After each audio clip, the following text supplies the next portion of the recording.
Saya akan melisiknya eksklusif. Dan saudara, persis di lapangan Polda Nusa Tenggara Barat, saya diterima oleh Direktur Reserse Kriminal Umum Polda Nusa Tenggara Barat, Komisaris Besar Polisi Hari Brata. Pak Dir, terima kasih. Saya apresiasi tentu terkait dengan penangkapan kelompok atau komplotan copet high class internasional. Betul ya, Pak Dir? Betul sekali. Jadi ini high class internasional, nggak hanya di Indonesia. Saya mendengar ada 50 kali mereka beroperasi sebelumnya. Itu di mana saja itu? Untuk khusus di wilayah Batam.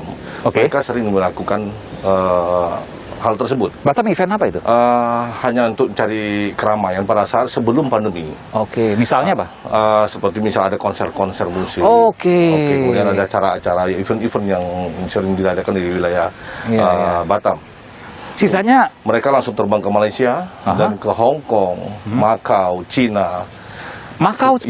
Itu untuk event? Yang ada misalnya ada event-event olahraga ataupun event kebesaran konser-konser musik di jadi ini spesialis konser musik dan balapan gitu ya. Sudah kemana-mana 50 kali.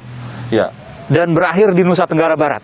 Sementara ini dan kemudian juga kita masih terus bekerja, jangan sampai kelompok-kelompok dari luar ini pun, baik itu kelompok yang dari Bali, kelompok dari Makassar, kelompok dari Surabaya, yang akan ada perencanaan mereka ke wilayah Nusa Tenggara Barat, berdasarkan keterangan mereka.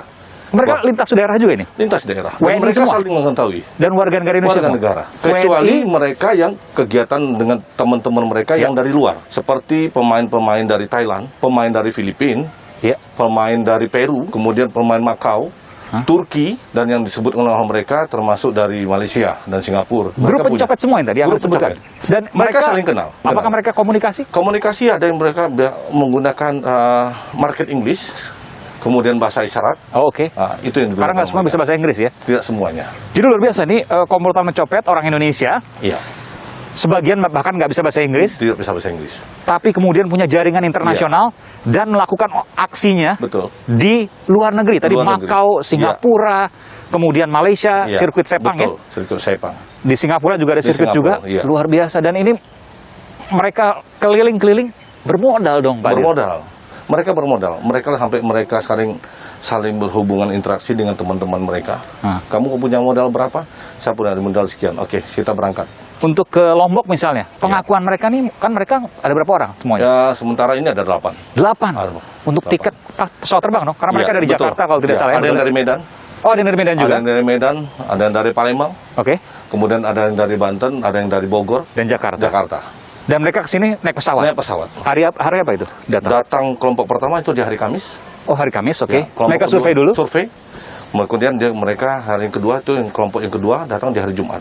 Mereka survei. Apa yang dicopet? Barang berharga seperti handphone, dompet.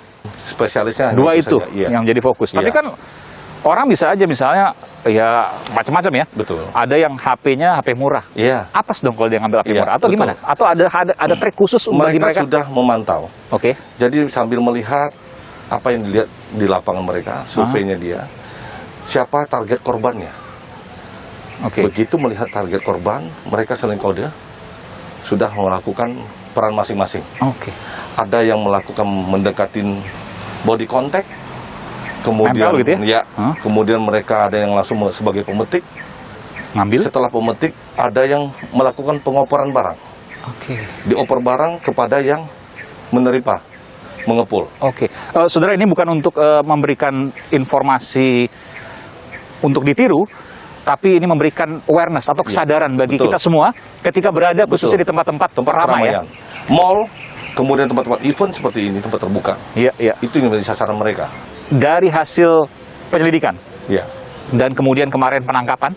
Ada berapa barang yang diamankan? Sementara ini memang lingkup kecil, baru masih ada 4 yang kita amankan. 4 barang. Dan kemudian juga karena mereka baru beroperasi itu? Baru beroperasi. Ini hanya untuk uji coba survei mereka di event World Superbike. Try out ini ya? Luar biasa. Rencana mereka akan melakukan di event MotoGP. Karena lebih besar. Jadi try outnya, uji cobanya di WSBK yang scoop atau skalanya lebih kecil. Nanti MotoGP yang kita tahu tentu MotoGP memang besar sekali.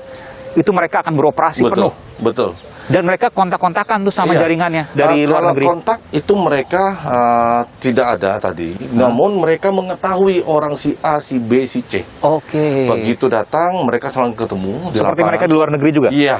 Jadi gimana kodenya itu? Pada saat di luar negeri, mereka sudah kode face-nya mereka saling lihat dan mereka kenal.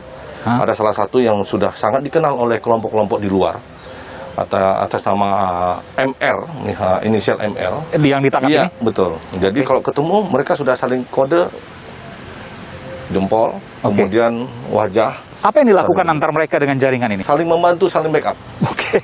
Oh, jadi kalau itu jangan ganggu ya. Iya. Silakan target masing-masing. Tapi kalau ada apa-apa nanti kita Betul. bisa saling bantu. Iya. Mereka pasti memikirkan soal contingency plan, rencana Iya, darurat. Betul. Ketika kemudian ditangkap kemarin, kalau tidak salah hanya Mereka tak satu atau dua orang yang ditangkap. Satu pertama. Hanya satu? Iya. Kok bisa sampai 9? Gimana ceritanya?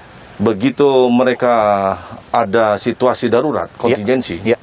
3 dari mereka sudah melarikan diri. Oke, jadi seolah-olah nggak Padahal kenal. mereka yang 3 orang ini melewati depan posnya penjagaan kita. Sempat interaksi dengan petugas kita. Ya. Kenapa cepat keluar? Alasan karena mau hujan. Padahal masih masih terang. masih terang dan kondisi, ya. race masih berlangsung. Masih gitu. terus berlangsung.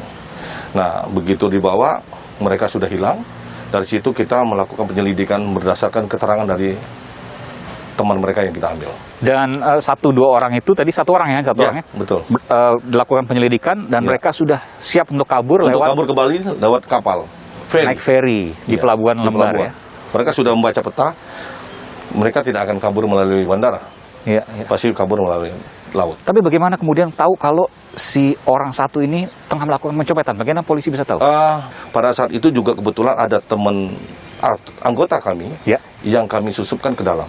Oke. Kami susupkan ke dalam. Ada intel. Iya, Oke. begitu deh. Iya. Nah, akhirnya teman anggota kami ini yang melakukan penyusupan, melakukan undercover, Ya. dan ada korban yang di samping anggota kita. Oke. Dari situlah dikejar. Apakah ada kemungkinan kelompoknya di luar ini? Kemungkinan kelompok di luar ini ada. Tadi juga sambil kita diskusi dan interogasi kepada yang bersangkutan. Iya. Ada kelompok lain juga dari kelompok Jakarta yang lain. Dan Yang pada waktu itu ada di Mandalika juga? Iya, ada di Mandalika.